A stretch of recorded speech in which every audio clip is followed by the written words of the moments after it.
Selamat siang Bagaimana kabar, sehat? Sehat. Itu sehat? Sehat. Tidak ada masalah COVID? Tidak ada. Kira-kira pada pertemuan sebelumnya, apa yang diingat oleh Ibu pada kegiatan mengenai pencegahan stunting ini? Kira-kira Ibu siapa namanya? Ibu ya, kira-kira apa yang Ibu ingat pada kegiatan pertemuan kita sebelumnya? Ibu hamil harus menjaga kebersihan diri. Ibu hamil harus menjaga kebersihan diri. Kemudian Ibu siapa yang bisa bantu? Ibu siapa lagi?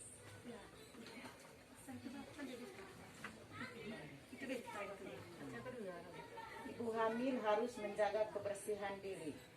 Yang kedua Ibu sudah tadi itu. Yang kedua Ibu hamil harus makan yang sehat dan bergizi. Nah, yang ketiga siapa yang bisa bantu?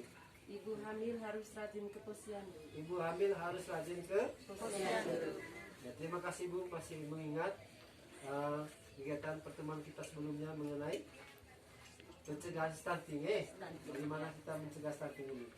Kemudian saya ingin menanyakan, kira-kira dari ibu-ibu ini apa sudah mengerti mengenai apa itu stimulasi? Stimulasi Adalah stimulasi, kira-kira yang tahu stimulasi? Nah, mungkin ini bahasa baru ya di kita ini. Nah, saya ingin menjelaskan kepada ibu bahwa stimulasi itu adalah rangsangan yang diberikan kepada janin ayah dalam kandungan atau balita untuk merangsang mereka punya perkembangan indera. Ada indera apa? Pendengaran, penglihatan. Jadi stimulasi ini diberikan untuk perkembangan indera mereka. Bagaimana tumbuh kembang perkembangan otaknya. Ada kan banyak sel-sel yang terbentuk dan harus dirangsang, sehingga kita wajib memberi stimulasi. Kalau lagi stimulasi itu apa? Stimulasi adalah rasa yang diberikan kepada janin dalam kandungan maupun pada balita perkembangan indera. Terima kasih, tepuk tangan dulu. Ternyata ibu ini para kita semua. Jadi semoga dengan mendengar ini nanti kita bisa memberikan stimulasi kepada anak-anak kita yang masih dalam kandungan atau yang sudah dilahirkan. Kebetulan ibu siapa ini yang masih hamil? Ibu Destiana. Ibu stimulasi apa yang pernah ibu berikan kepada janin dalam kandungan?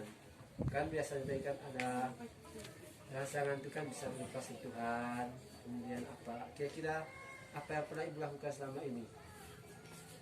Rangsangan apa misalnya?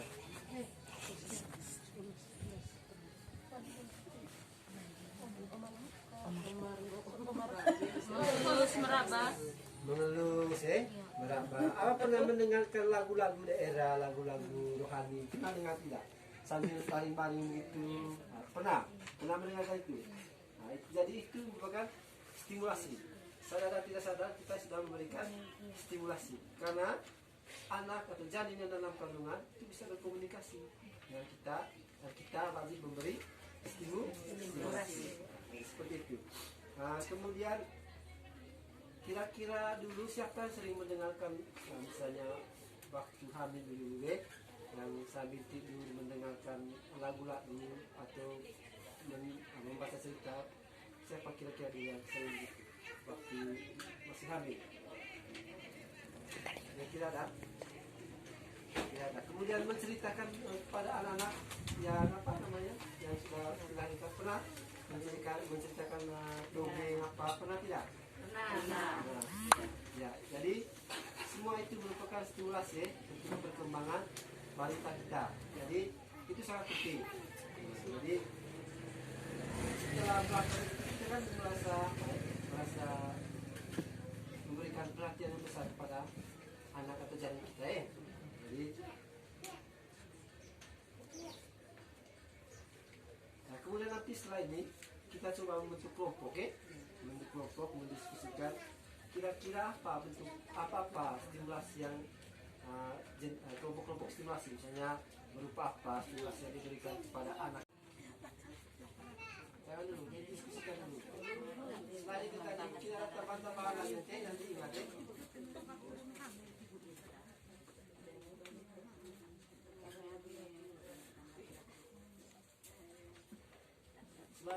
Selain yang lain mungkin ada tambahan-tambahan itu coba disampaikan ya.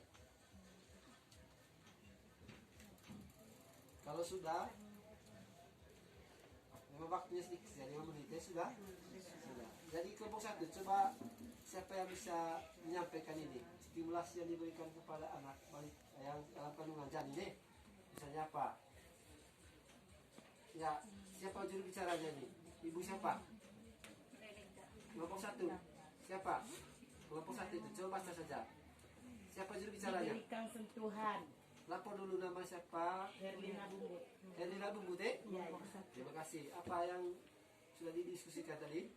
diberikan sentuhan. 2, didengarkan cerita.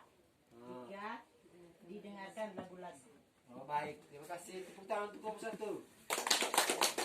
Kelompok 2. Kelompok 2 ini kira-kira apa yang bisa diberikan? Stimulasi. Didengarkan cerita. Terus? Dengarkan lagu-lagu. Didengarkan lagu-lagu. Kemudian apa lagi? Di apa? Diajak bicara. Diajak bicara ya. Karena bagaimanapun balita atau janin itu, kita harus mengajak mereka bicara supaya nanti mereka punya kemampuan atau bendahara kata, ada memorinya. Tapi ajak itu dengan menggunakan bahasa yang benar. Misalnya minum, jangan mimi, ya, minum. Ya, makan jangan maam, ya harus makan, ya supaya mereka benar dalam berkomunikasi. Ya. Jadi dari jawaban ibu tadi itu benar. Jadi stimulasi yang akan disampaikan di sini ada 3 bentuk stimulasi. Ya. Yang pertama itu stimulasi suara. Suara itu untuk melatih apa? Merasa mereka punya pendengaran. Pendengaran. Jadi janin itu dilatih juga mendengarkan suara. Misalnya bapaknya atau mamanya bercerita sambil mengelus. Jadi kemudian menyanyi, mendengarkan lagu tadi itu dia punya stimulasi suara. Kemudian stimulasi cahaya. Stimulasi cahaya ini bisa dilakukan misalnya kita pagi-pagi itu keluar rumah sambil menyapu halaman, itu dia janin itu bisa melihat atau merasakan matahari, sinar matahari. Jadi ada cahaya yang. Atau kalau tidak bisa, misalnya sore atau malam itu pakai senter. Perlu jadi senter, tapi jangan pakai HP, pakai senter senter, di senter perutnya ibu hamil itu nanti, sehingga janinnya dalam kandungan itu bisa merasakan terangsang dengan melihat cahaya ini.